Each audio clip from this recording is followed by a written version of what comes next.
So let's get it. Let's go. Okay. So when the Pericles of Athens was about to launch a career as a statesman, he looked for one thing that was missing in Athenian politics. Most of the great politicians of this time had allied themselves with aristocracy. Indeed, Pericles himself was had aristocratic tendencies, yet he decided to throw in his hat with the city democratic's elements. This choice had nothing to do with his personal beliefs, but it launched him on a brilliant career. Out of necessity, he became a man of the people. Instead of competing in an arena filled with the great leaders of both the past and the present, he would make himself a name for himself where no shadows could obscure his presence.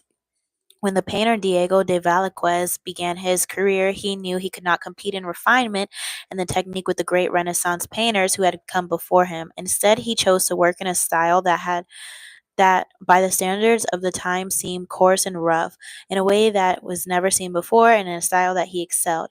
He was a member of the Spanish court who wanted to demonstrate their own break in the past, and the newness of Velázquez's style thrilled them. Most people are afraid to break so boldly with tradition that they secretly admire those who can break up the old forms and reinvigorate the culture. This is why there are so many power to be gained from entering vacuums in the voids. There is a kind of stubborn stupidity that recurs throughout history, and it is a strong impediment to power. The superstitious belief that if the person before you succeeded by doing A, B, and C, you can recreate their success by doing the same thing.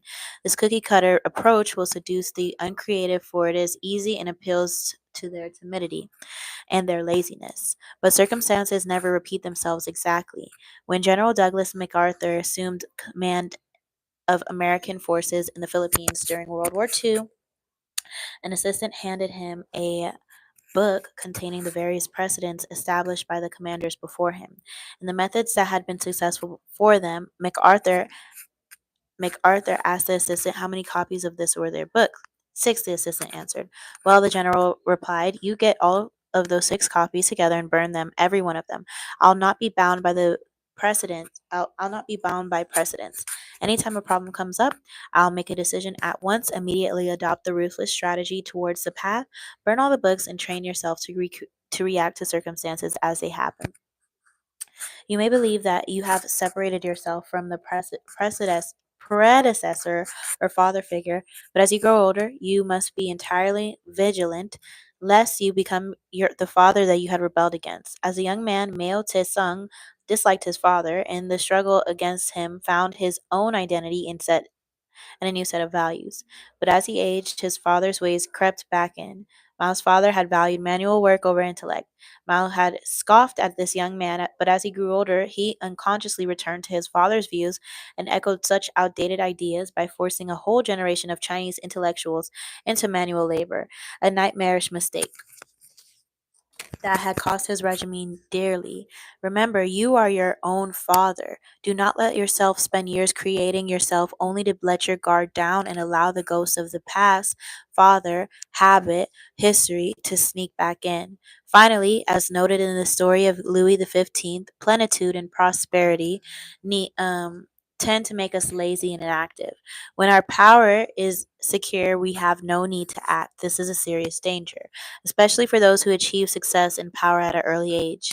The playwright Tennessee Williams, for instance, found himself skyrocketed from obscurity to fame by the success of The Glass Menagerie. The sort of life which I had had previous to this popular success, he wrote later, was one that required endurance, a life of clawing and scratching, but it was a good life because it was the sort of life for which human organism is created.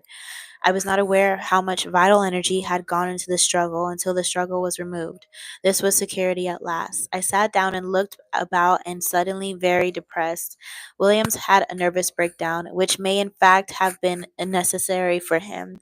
Pushed to the psychological edge, been he could start writing with old vitality again and produce a streetcar named Desire. Fyodor Dostoevsky, similarly, whenever he wrote a successful novel, would feel that the financial security he gained made the act of creation unnecessary. He would take his entire savings to the casino and would not leave until he had gambled away his last penny. Hi, Shard Sar 789 Shamander.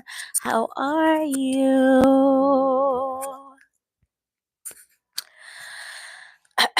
Once reduced to poverty, he could write again. It is not necessary to go through such extremes. You must be prepared to return to the square one psychologically rather than growing fat and lazy with prosperity. Pablo Picasso could deal with success, but only by constantly changing the style of his painting, often breaking completely with what had made him successful before. How often our early triumphs turn us into the kind of caricature of ourselves.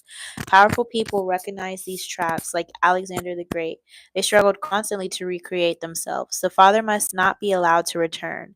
He must be slain every step of the way. OMG, guys. So close your eyes and imagine this unless you're driving or handling heavy machinery.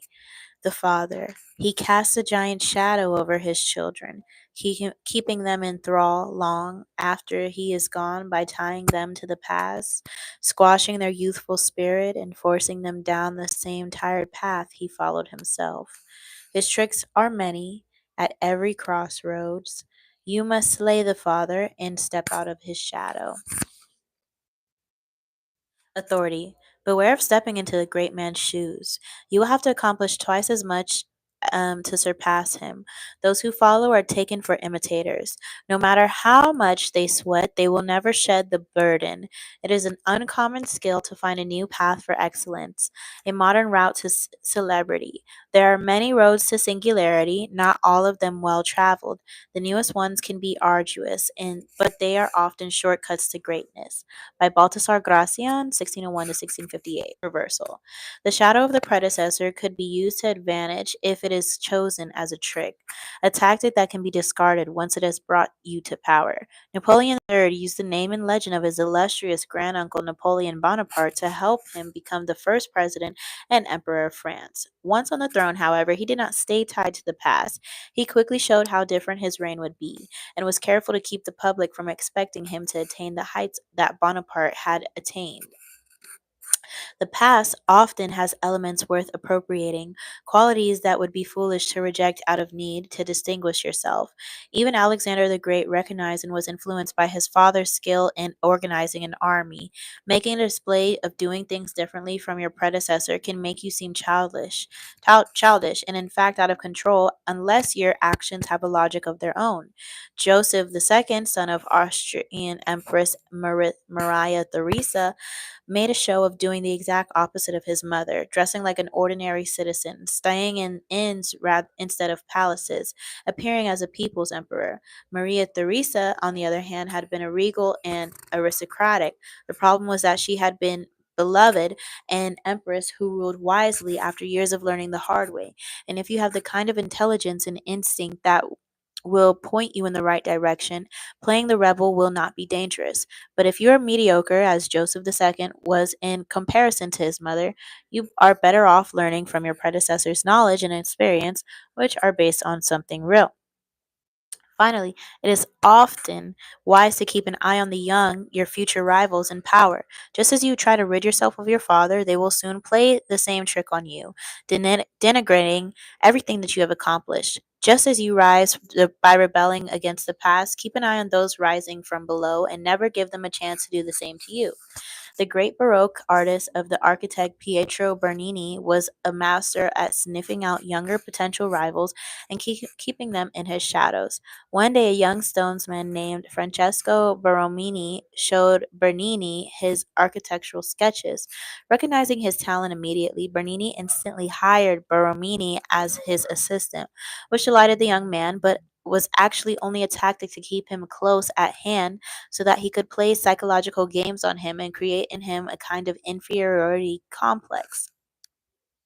And indeed, despite Beromini's brilliance, Bernini has the greater fame. His strategy with Beromini he made a lifelong practice, fearing that the great sculptor Alessandro Algardi, for example, would eclipse him in fame. He arranged it so that Algardi could only find work as his assistant, and any assistant who rebelled against Bernini and tried to strike out on his own would find his career ruined. Well, guys, that is the end of that. Thank you so much for watching and tuning in, and have a great day. Bye.